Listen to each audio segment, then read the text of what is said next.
Welcome back to the Better Contractor equipment training. Now we have us a stump grinder, which does exactly what it says, grinds stumps. That's right. There's all different kinds though. I've seen some on the front of skid steers. I've seen some with tracks. I've seen some with tires. Just Dalton's here with us, but just tell us a little bit about this one. But what's some things that you'd want to inspect or maintain on this before use? So this is Carlton SP 4012. It's got a handful of inspection items. So right at the back, right close, you've got hydraulic oil. So this machine has lots of hydraulic components. It also has some belt components. Your hydraulic would be the easiest to check. Like you mentioned, we're on tires on this machine, so tire pressure, give the old kick. And then if you move to the back of the machine, we have two belts on this machine, so you'd want to inspect those for wear. We've got a few bearings on this machine. You'd want to inspect those for play. All of these hoses, so we can see a couple right here close. We have bends in them. There's several more in between the operating control and the motor. A lot of those bend. Just your normal hydraulic components. Inspect those for, wear, wires poking out. That would be a sign that maybe you'd blow one. Awesome. And what have you kind of seen as far as a wear issue on this one in particular? Or what do you kind of make sure your guys check for sure? The biggest thing really is the actual teeth on them. That is what wears the most, but definitely next behind that would actually be the belts. So on this machine specifically, you have to pull covers off to inspect those and clean them out weekly. Okay. That's something very easily to get missed, or they think this guy did it and that guy did it or whoever. But the belts go through a lot of abuse. The hydraulic hoses, there are some of them that actually swing with the head of it. Those take a good amount of rubbing and abuse, so we've had to replace some of those. There's actually some underneath that drive the machine. Those can get caught on stumps, caught on piles, but by far the thing we have to replace the most is the teeth and the belts. Oh, that makes sense. Yeah. And then this one, it says gasoline on it right here, but there are some diesel models, and then obviously the ones that fit on skid steers run on the hydraulics from it, but I guess you probably also use about the best fuel you can get in these smaller engines too. Yeah, we're actually just running just regular pump gas in this. So the motor on this is actually very similar to what you'd find in a big commercial lawnmower. It's a Vanguard 35 horse, nothing too wild. Okay. And then it's got its own little blade. Does that help stabilize it too and push the piles? Yeah, it's gonna have a big pile of sawdust, right? Yeah, so whenever you get done grinding a stump, you can use that. We actually call that the backfill blade. We've most certainly used that for stabilization, grinding on a hill. It comes in handy more ways than you would think, but primarily we use it as a backfill blade. If we have to grind and we're on a hill or somewhere where it's less than perfect for, stabilization, we'll even pull wheel chocks off the trucks and help block it. We've even went as far as tying it off to the skid steer to help keep it from sliding.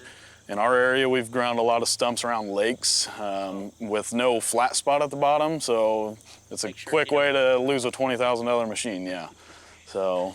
Well, they're pretty cool machines. I know from the little bit I've used them, though, that end is the heavy end, and sometimes it's even hard to get them to drive to where you want to. They kind of keep wanting to go that way if it's sloped. They take a lot to get them to turn, and exactly what you're saying. If you're on a hill, this back end will actually come off the ground a little bit, and especially if it's wet a little bit, it'll slide around left and right, muddy conditions, stuff like that.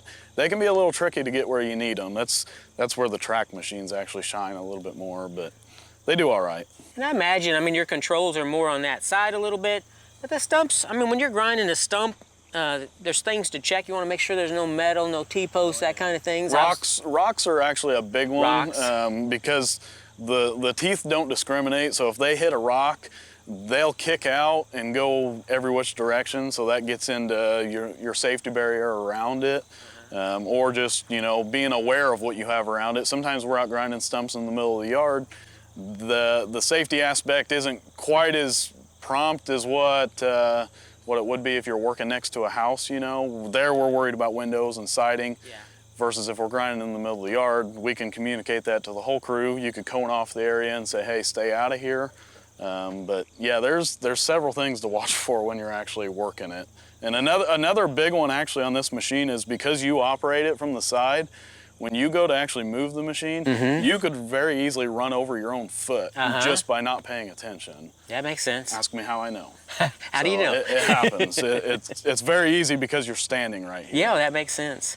And then I know sometimes hard or a knot in the trunk or something, but they'll get to hopping and bouncing and stuff. Have you got any advice for helping to keep a nice, relatively smooth Sharp teeth. grind? Sharp teeth. So really actually, and maybe a lot of people don't know this, but when you actually see the grinder bouncing and doing all that, that's because either you're taking too big of a bite or you don't have sharp enough teeth. So what we've realized is, and maybe some people would disagree with me, but actually the harder the wood is, the better it grinds. It actually grinds better than a softwood tree. I think that's mostly because we're a lower powered machine. We don't have all the horsepower to power through some of that stuff, but yeah, that's the biggest thing is keeping sharp teeth on these things. Sharp teeth and not to take off too much. Don't take too big of a bite. Yeah. If it's dogging down the motor big time, about to kill it, you need to back off a little bit. All right, so if I'm a newbie and went and rented one at the hardware store, hopefully they rent you a trailer too. Sure. But this one you're going to be loading it on some kind of a trailer and hauling it.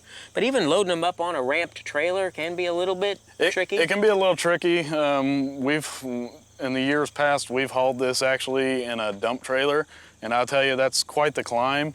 One advantage this machine has is you'll see dual wheels back here on the back. That helps a lot for stabilization, but yeah, you want to use a trailer that's equipped to haul it, not just haul it, but loading it. Yeah, because if it's use too the right steep size a ramp, ramps. Yeah.